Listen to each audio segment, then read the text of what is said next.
You want the results from doing this, but you lose motivation and fall into patterns of doing this. So how do you hack your brain so that your motivation stays high for the gym?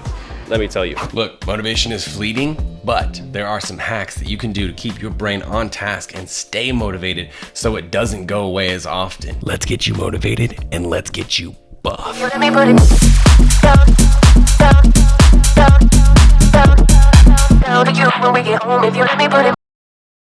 So I was just talking to my coaching clients this week about how to stay motivated, because when you start a program, you start a plan, when you start a goal, it's easy to be highly motivated, but then something happens. You get sick, you go on vacation, a friend visits you, your schedule gets thrown off, and that motivation goes away, and then a couple months later and you haven't done anything. Okay, look, I have 3 secrets that are going to change the way your brain works so that you can hack it and stay motivated for way longer and also way easier. All right, let's start with number 1. By the way, if you want to join my coaching program, learn more secrets like this, and work one-on-one with me, send me a DM on Instagram that says muscle and we can chat back and forth. Okay, the first secret is pick a few things you really enjoy doing in your free time and restrict yourself from doing them unless you commit to the goal that you are putting out for yourself.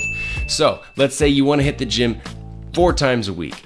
If you don't hit it 4 times a week, no matter what, then this week you can't go see that new movie. You can't stream Game of Thrones. You can't play that new video game. You can't go on a date with your honey buns. Whatever it is, I don't care. But the idea here is you're gonna hack your dopamine center, right? Like I said earlier, motivation is fleeting, and I'm not just talking about week to week, month to month. It, on certain days, will completely flatline, and you'll feel terrible that day, and you'll be like, I'm not gonna go to the gym. I don't feel like sticking to my macros, whatever it is.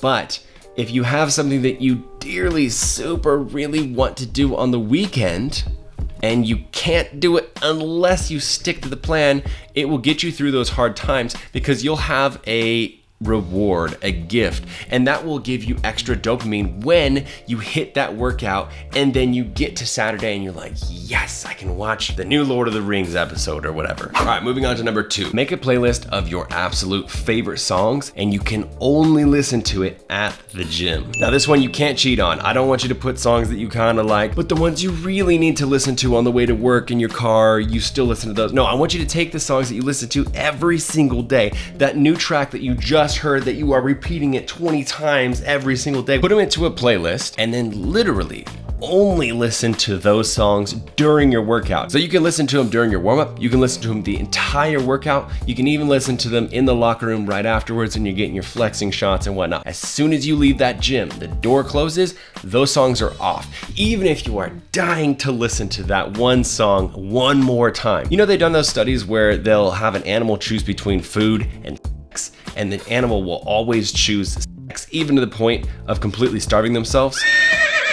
It's kind of the same idea of what we're doing here. You really love music so much that even if you just don't want to go to the gym, you feel like crap, you didn't sleep, you're gonna do it anyways because you want that sweet, pure ear orgasm. All right, number 3, this is going to be a little bit of a different type of motivation, but pick a few people in your life that you really respect. This could be your best friend, your girlfriend, your parents, whoever it is, maybe a training partner, and tell them what your goals are and set a certain amount of time that you check in with them, maybe once a week. This works with any goal because when you tell people what you're going to do and people that you want to impress because you love and respect them, you have to fess up to them and sound like an idiot who can't commit to things. When you fail, they will boost you up when you don't fail, and when you do commit to those goals, you report in with them, you say, oh yeah, I actually hit it 5 times this week, and it's been 4 months now, and they're gonna be like, dang dude,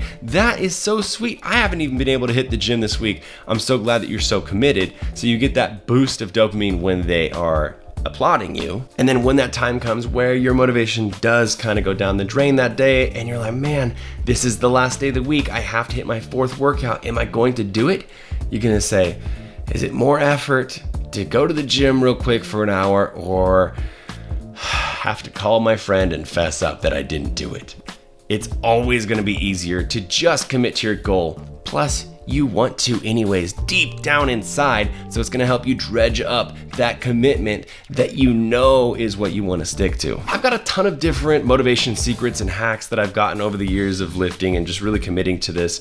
But those are the three that I felt like were really going to make an impact on how you operate. And it really will. If you put those into play, it really will change the way that you are motivated for the gym or for whatever goal it is. Okay, but now what I want to talk about, which I think may even be more important than those three secrets, is something that will change your perception about motivation. I say this to my coaching clients all the time.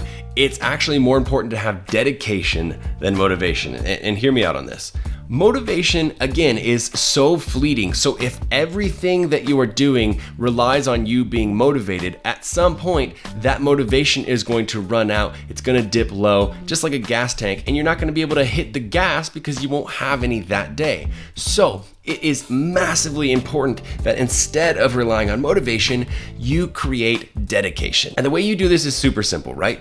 Dedication just means you make a strong promise to yourself that you will do something. So for this fitness example, let's just say it's hitting the gym 4 times a week, or it's hitting all of your macros every single day, Monday through Friday, right? Mentally, or even maybe write it on a piece of paper, say to yourself, I promise to myself that I will hit the gym 4 times a week for the next 3 months with no excuses. Now, I know this sounds super simple, right? Like that's the goal anyways. That's what I was already giving myself a goal as. But when you actually put it out there, when you actually say to yourself, I'm going to do this no matter what, you pre-recognize that there will be bumps in the road. You're going to be sleepy. You're gonna have to work late on that late shift one time. You're gonna have to do some sort of emergency where you have to go pick up your girlfriend because her car broke down and now you don't have as much time in the day. You're gonna have to skip out on something that was fun because you have to make up a workout.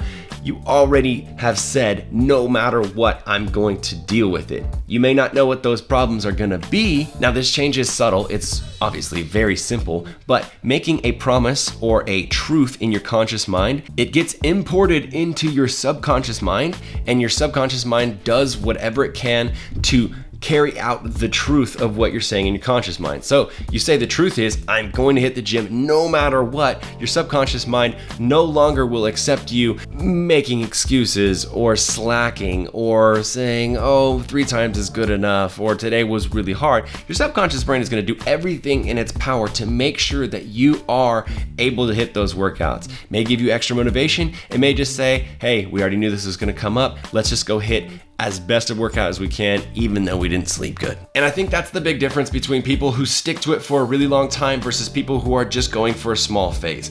People who are dedicated will go for their goal no matter what, even when it sucks. People who are motivated are really only gonna go for it when they're getting high rewards, when it's happening quickly, and when things are going well in their life. And that is not the way that you have a sustainable progress happen over the years.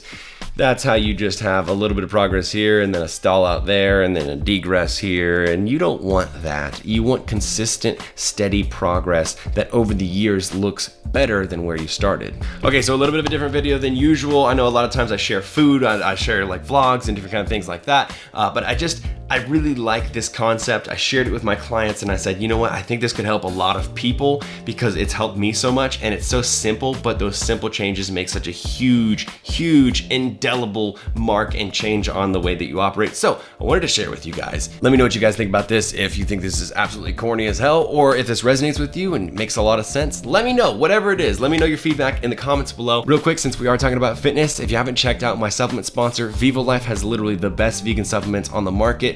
Protein, vitamins, omega-3s, everything you could possibly need. You can use my code to get a discount. I'll put a link below the video so you can check them out. As always, give the video a thumbs up. It helps so much. And subscribe if you're not subscribed already.